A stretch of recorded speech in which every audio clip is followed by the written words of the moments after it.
가장 중요한 고용 문제 중에 하나로, 이 현안 문제 중에 하나로 조선 산업의 문제가 여러 차례 이제 언론이나 이런 데 보도는 되고 있는데, 이 문제에 대해서 저희가 관심을 갖고 이야기를 하는 게 좋겠다 싶어서 이 모임을 갖기로 했고요. 다음에 차원에서 하기보다는 이 지역에 와서 현장의 이야기를 함께 듣고 함께 하도록 하는 게 좋겠다고 싶어서 통영에 오게 되었습니다.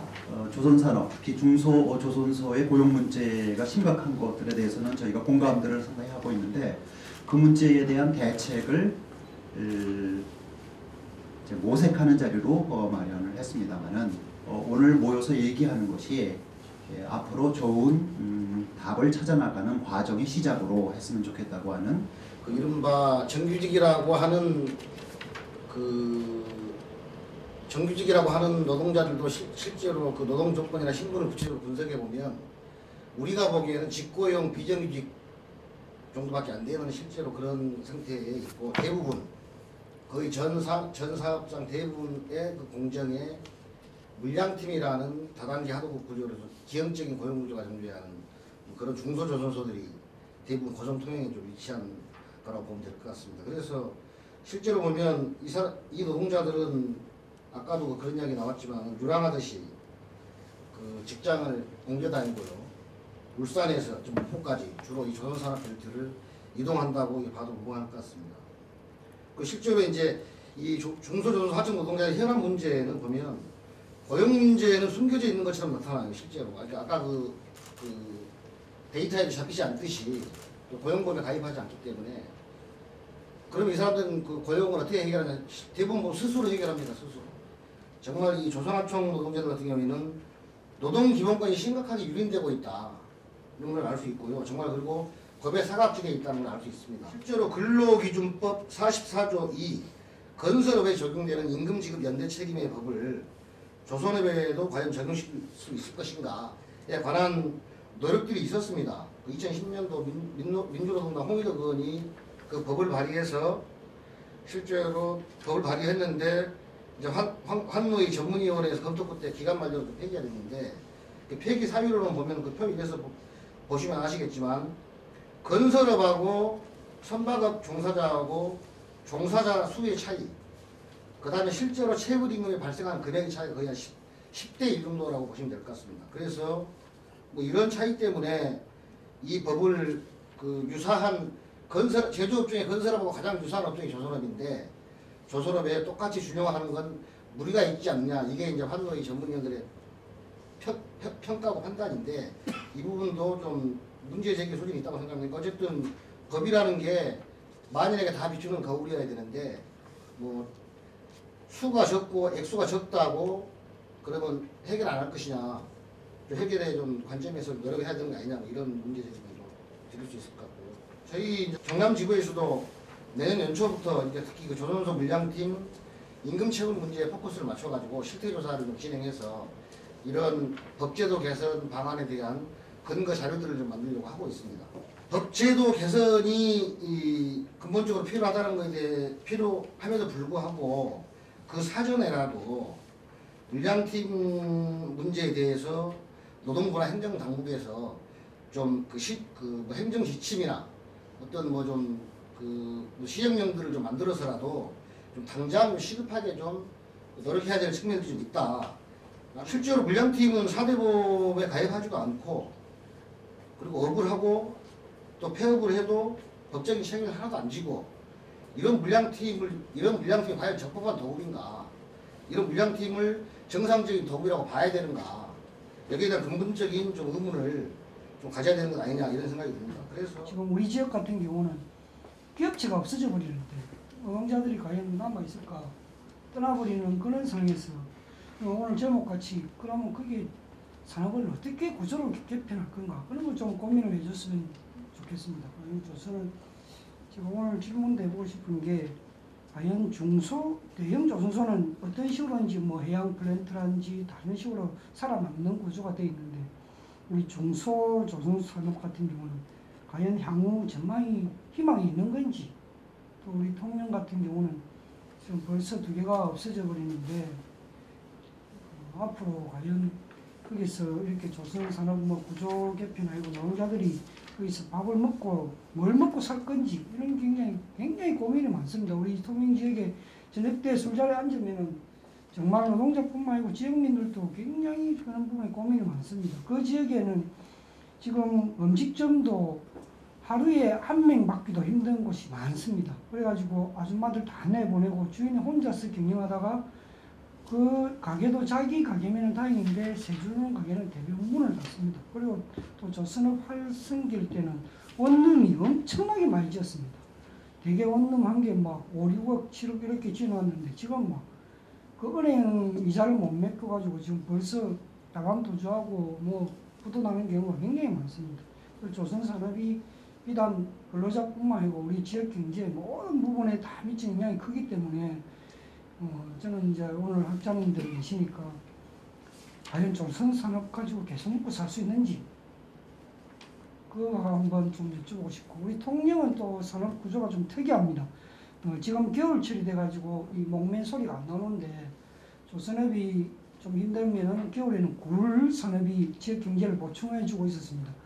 굴 산업은 한 6개월 만에 현금한 보고된 것만 한 1,800억 원 현금이 지역에 유통됩니다. 그 아줌마들, 엄마, 아빠들이 전부 굴에서 돈을 벌어가지고 자식들 먹여 살리고 있기 때문에 겨울에는 그렇게 지역 경제가 힘들다는 걸 피부로 못 느끼는데 내년 한 2월 이후에는 굉장히 힘듭니다. 지금 청정해역도 미 FDA에서 뭐 수입을 금지한 상태고 풀리지 않는 상황이기 때문에 먹고 사는 부분에서 좀 고민을 해줬으면 또 우리 지역 여러 가지 뭐 경제 부분에 종사하시는 분들 우리 상공일 수도 있지만 과연 조선업이 대안인가? 그러면 그 넓은 곳에 그 지금 문을 닫아놓은 곳이 엄청난 부지가 많은데 뭐 할 거냐? 관광으로 먹고 살 거냐? 그런 부분에 한번 좀 구조 개편을 어떻게 될 것 같은지 또 세계적인 전망은 어떻게 흘러가고 있는지 그런 걸 좀 한번 제시를 해줬으면 좋겠습니다. 이중적 구조 때문에 우리가 화랑기가 조선의 화랑기가 한번 있었듯이 내년 1월 1일부터 지금 EEDI라고 우리 그 탄소 배출 관련해서 온실가스 배출 관련해서 지금 그게 지금 그 IMO에서 지금 그 기준이 발효가 되고 있습니다. 지금 신조선 그러니까 새로 만드는 배에 대해서는 EEDI를 갖다가 만족하지 못하면 배를 갖다가 짓지 못하게 되는 이런 경우가 되는 거죠. 그러니까 지금 현재까지는 뭐 전기 제품으로 쓰면은 5등급 뭐 전기 효율을 갖다가 가지는 배를 갖다가 싸게 팔면은 싸게 팔 수 있었지만은 내년이 되게 되면은 1등급 효율을 갖다가 가지지 않는 배는 배를 갖다가 팔 수가 없는 거죠. 이제 다른 업체에. 그러니까 기술 개발 자체를 갖다가 지금 현재 신하나 성동조선 같은 경우에 조선 쪽으로 지금 오리엔테드해서 기술을 갖다 개발하고 있다면 지금 앞으로 3, 4년 뒤에는 다시 이거 이중적 구조에서 우리가 화랑기를 갖다가 맞았듯이 앞으로 한 2, 3년 안에는 다시 이런 EEDI나 온실가스 배출권 문제에 대해서 조선산업이 다시 한번 올라올 거라고 저희 학계에서는 조심스럽게 지금 예측을 갖다가 하고 있는 중입니다. 2년 정도는 지금 뭐 1년, 빠르면 1년, 늦으면 2년 정도는 무조건 살고 봐야 된다는 거죠, 기업이. 그래서 지금 적자를 갖다가 보더라도 자기의 재살 깎기 그 수주 경쟁을 갖다가 하더라도 2년 정도는 무조건 살아야 되겠다는 생각을 가지고 지금 나아가고 있는 중이고요.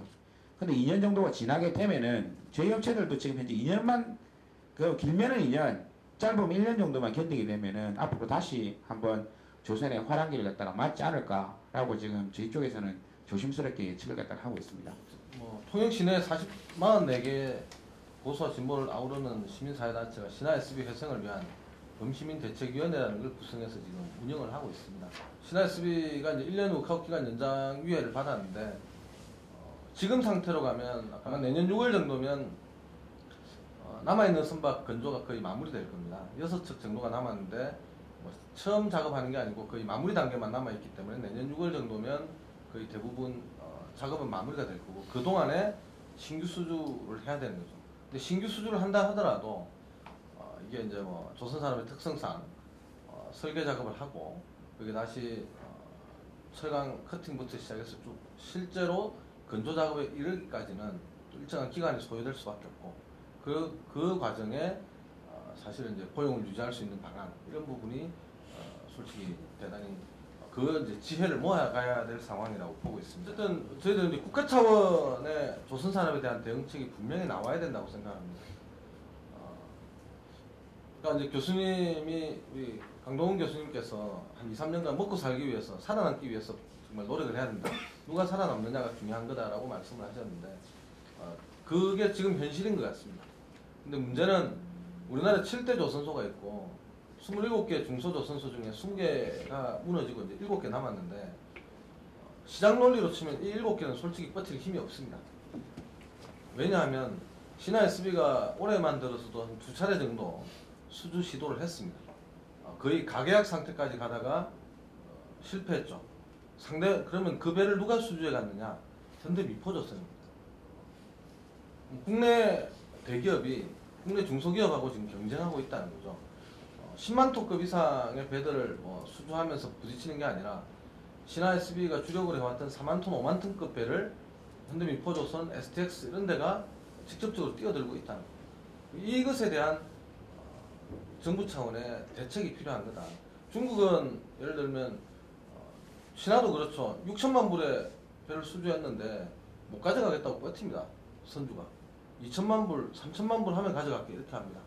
그럼 중국 같은 경우 그런 경우에 정부가 대신 구입을 하는 방식을 써왔습니다. 근데 우리나라는 개별 기업의 문제를 정부는 손 못 댄다라고 표현을 하고 있습니다. 이런 문제들에 대한 접근을 하기 위해서 조선산업발전전략위원회가 필요한 거다라고 저희들은 보고 있습니다.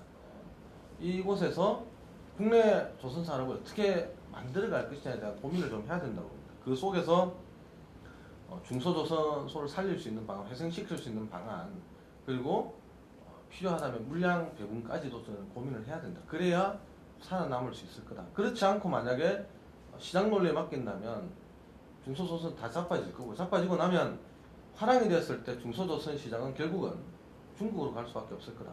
지방자치단체로 보면 저희 4월 달에 통영시와 통영시 의회에 그다음 경상남도에 대해서 고용개발 촉진 지역 관련한 제안을 드렸습니다.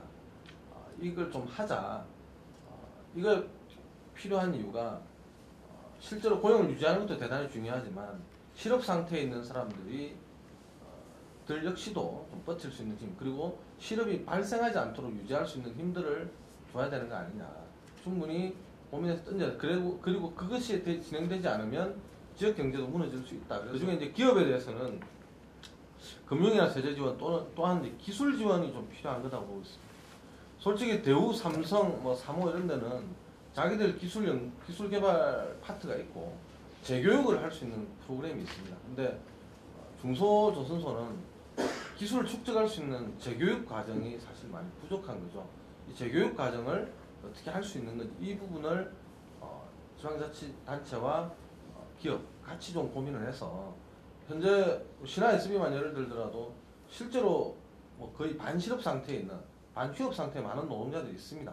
근데 그들에게 충분한 이제 이 기회를 통해서 기술 교육이나 기술 재교육을 제대로 한다면 다음에 정말 이제 회복됐을 때 훨씬 뛰어난 기술력을 발휘할 수 있는데 그런 기회들을 자꾸 놓치고 있는 거 아니냐 이런 부분이 있고. 그래서 얼마 전에 신문에 그런 기사가 났습니다. 미륵도를 조선으로 발전시켜야 된다고 생각하는 사람도 있지만 관광지로 개발해야 된다는 사람도 있다. 반반. 관광지로 개발해서 그것이 새로운 일자리를 만들어낼 수 있고 이렇게 된다면 저는 그럴 수 있다고 생각합니다. 근데 작년에 통계청에서 발표한 자료에 따르자면 제조업이 유발하는 효과는 1인당 8,500만 원 정도, 부가가치 효과가, 서비스업은 한 3천만 원 정도, 그리고 유발하는 새로운 일자리를 만들어내는 효과는 서비스업 훨씬 더 떨어진다고 되어 있습니다. 지역 경제로 보더라도 서비스업을 통해서 만들어지는 일자리라는 것이 조선소를 통해서 만들어지는 양질의 일자리와 비교할 수 있겠는가? 그것이 어느 것이 지역 경제에 오히려 좀 도움이 될 수 있겠는가를 접근해야 되는 거 아니냐.